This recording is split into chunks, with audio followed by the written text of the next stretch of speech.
back to BK's Bullets. Today I'm your host, Brent. I say today, I guess, because Jim sometimes fills in here when he's reading stuff. He's got something to read, but he's not reading it during quarantine. So there's that.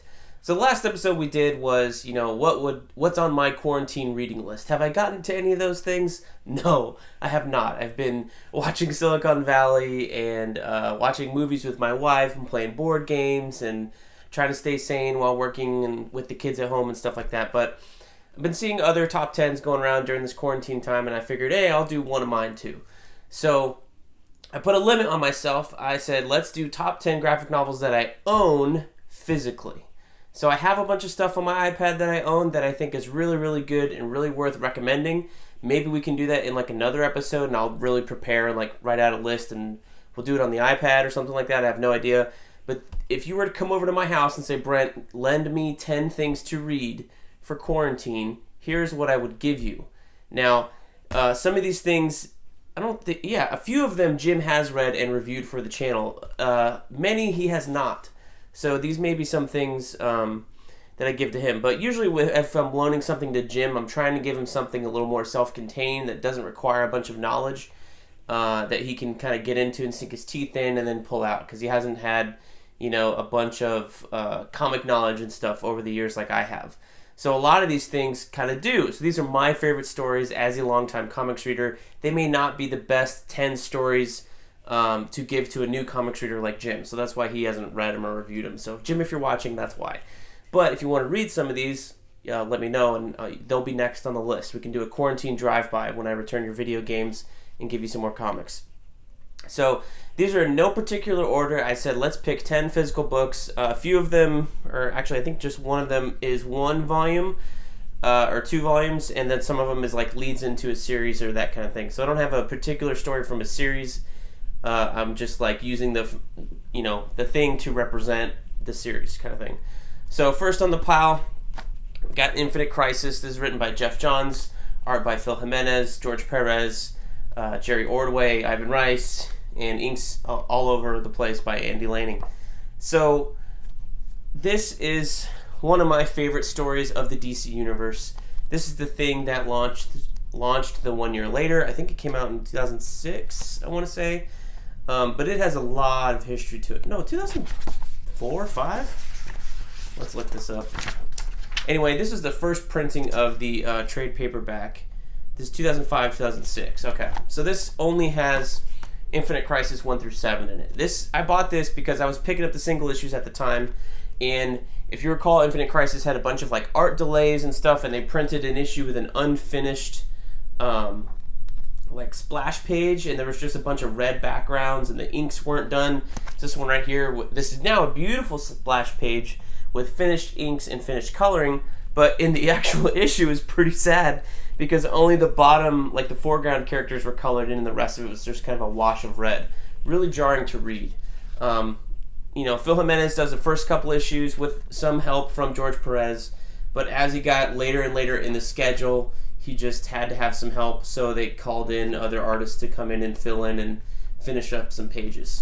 The wonderful thing about this is that it's a great story, and it's got beautiful covers by Jim Lee on most of these, and I think George Perez does the alternate covers. The thing that's lacking about this particular trade is that it's not a full-size trade for some reason. It's a little shrunk. And I do have some of these older books where they didn't actually print the full size. For whatever reason, they're shrunk down a little bit.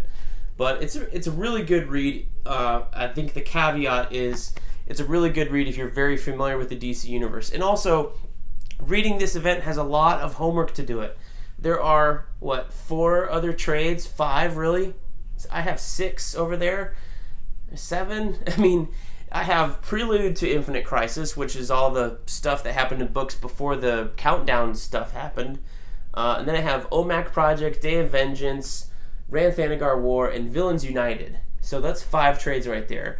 Then you read this one. Then I also have the Infinite Crisis Companion, which fits in and finishes off those stories and it kind of fits in here. And then I also have Superman Sacrifice and Superman Infinite Crisis over there that you can also read that fills in the Superman storyline with the dueling Supermen that take place in here. So it's a whole lot of work to read this entire event and kind of understand it.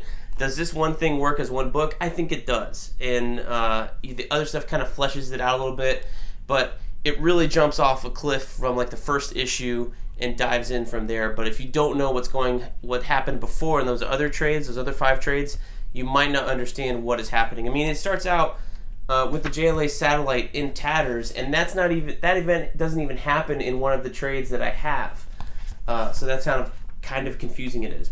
But I do like this story. I do think it was a lot of fun, and it was, also my introduction to a lot of characters in here as well. I think all those lead-in miniseries opened me up to reading all these different characters that it had no exposure to.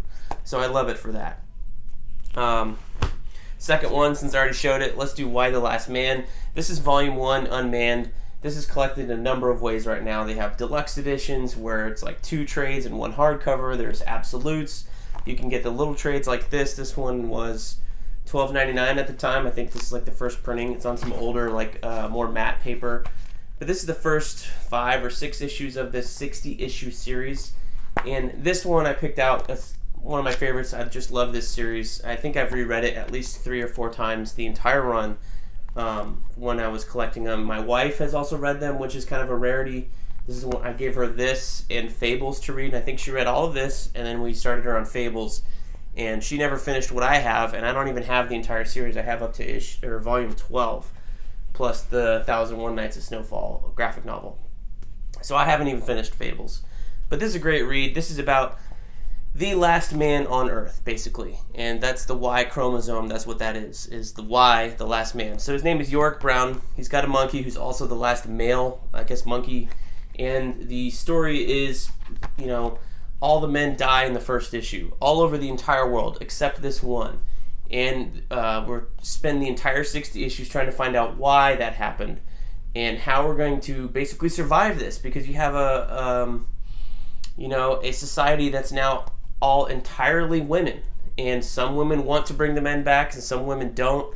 But how are you going to survive as a society if you don't have any biological way to reproduce, and you don't have any sperm either? I mean, there's sperm banks, I guess, but there's a lot of stuff that goes on that kind of makes everything a mess. So in a world run by women, what happens to the last man? And that's what this book is about. So there's a lot of machinations, a lot of relationships, a lot of, not action per se, but it's a really cool take on what this world would be if this happened. So really, really strange. The other one that I've read this volume a lot, and I really, really love this first 6 issues here. This is New X-Men, E is for Extinction, with Frank Morrison and, Grant Morrison and Frank Quitely on art. I got this. This trade is so old. This collects New X-Men 114 through 117, and this is the first arc of Grant Morrison's run. It's also got some art by Ethan Van Sciver in here with 117, but this mainly is the first exposure of the X-Men to Cassandra Nova, who turned out to be related to Charles Xavier in some way, and I just love this story. It was like a perfect primer. You don't need to know a whole bunch about the X-Men. You just kind of have to know the main characters, and everybody knows Xavier, Jean Grey, Cyclops, Wolverine, and Beast, and then you kind of know Emma Frost, but even that, she was kind of a new character for the main X-Men cast at this time, so there's a lot of stuff like, you've never done this before, you're a new X-Men kind of thing. So very interesting. Also takes, a good look at what the school is like a little bit in this book. So this started Grant Morrison's run. I read the entire thing. I don't have it all in trade. I think I just have this one in the next volume, which is, it's right in front of me, Imperial, which kind of finishes up the Cassandra Nova stuff. So I think this is a really good story. I don't know about the entire volume of Grant Morrison's run, per se, if I would recommend the entire thing, but I would recommend this first one. This is one of my favorites. I think this is one on most people's lists. This is Watchmen. So I have reread this sucker numerous times, just because I was trying to understand it. It's still not one of my favorite books, but I think it's such an important book in the medium that almost as a top 10 it kind of has to be included. It is one of the top 100 novels from Time magazine, not a graphic novel, a novel. Like, this was ranked next to The Grapes of Wrath and War and Peace and other novels and real literature. That's how much this is like recommended and commended among the literary world, not just comics. So this is Alan Moore and Dave Gibbons' masterpiece, pretty much. Dave Gibbons is a great artist, and the way that he does the panels in here with this 9-panel grid was kind of a lesson in storytelling for every artist who had never figured this out. Using the 9 panels, I mean, this one's got 2, but every page is broken up into 9 panels, and then they use it, whether it's all 3 as a landscape or 2 like this one, or whatever they wanted to do to tell that story. So he widens the panels as he needs to tell the story. And then at the end of each issue, there's a ton of back matter in fake newspaper articles, fake book excerpts, fake files that give you a little bit more background on some of the characters in here, or even the past history of the world. It is the most imaginative and in-depth novel I think I've read, in terms of like, this guy did a whole lot to break things down or make the world real. Like, it feels like everything is thought out in this world. I don't think you can find a person who can tear it apart and say that it's terrible. You may find people who don't think it's for them or may not like it. I mean, everybody doesn't like something, right? But in terms of the quality or the craft of it, I don't think you can tear this apart at all. So it's got to stand by itself as one of the best things that you can read from my library. All right, this next one, this is J. Michael Straczynski on Amazing Spider-Man. This is Amazing Spider-Man 30 through 35, Volume 2. And this is when John Romita Jr. got back on art, inks by Scott Hanna. I love this book. This is Spider-Man going up against Morlun, and you're introduced to this character, Ezekiel, who lets Spider-Man know that he doesn't just have powers from the radioactive spider. He's also the newest person in a long line of heroes, so to speak, that represent an animal totem, or in this case it's the spider totem. So there's this vampire going around that's killing spider totems, and Spider-Man is the newest one. He's stronger than Spider-Man, and there's an epic battle at the end of this run that is fantastic. And I think this is where I fell in love with John Romita Jr. I don't love everything I've seen him do, but I do love everything I've seen Scott Hanna ink him on. I can say that. So I think his inker really, really helps out here. But this is just me, young, reading comics in middle school or something like that, and fell in love with Spider-Man with this volume. So that's what that is for me. All right, let's go back over here to the other pile. So this is the New Frontier. This is volume 1 and 2. It's really one story. It came out as 6 issues, but they're all like double-sized, so they originally collected it in these 2. These are signed by Darwin. He's now deceased. He died a couple years ago from, I think, cancer. He was battling something. It was pretty terrible. But Darwin Cook wrote and drew and inked all of this. This is his masterwork, his masterpiece, and it's fantastic. So basically this idea here is, how did the Justice League form in the 1960s, 1940s? Yes, somewhere in there, in the space age, in the 50s, whatever, retro style, I guess, on this world. So Darwin Cook grew up as a child of the 60s, so a lot of it does take place in the 50s and 60s there. And it's got all that technology, and the art is kind of retro to kind of mimic that era of pop art and stuff. The colors are wonderful. The book is wonderful. There's a couple things in here that I didn't understand, like Monster Island or Task Force X, which is the original Suicide Squad, when I first read it. But now that I do, you have a deeper appreciation of all the different things of the DC Universe he was able to cram into these 6 issues. And it comes together just beautifully. He introduces this new villain with this weird island and stuff like that, and it's just a beautiful beautiful thing to read. So well done, Darwin, well done. I think this is collected now in one volume, and they include a New Frontier special, and there's also an animated movie of this, which is just as good and really, really good to watch. So highly recommend New Frontier by Darwin Cook. Another one of my favorites, The Nail, Justice League. This is Alan Davis and Mark Farmer. Jim's reviewed it. I've re-reviewed it on the channel, so you can find those there. This is just what if, basically, Superman landed somewhere and wasn't found by Ma and Pa Kent because they ran over a flat tire and got a nail in it. So that's what the nail is here. So everybody else still exists except Superman, and what happens to the world where there is no Superman, and maybe he's raised, maybe he's not. He appears later on, you'll find out. But I really like this story.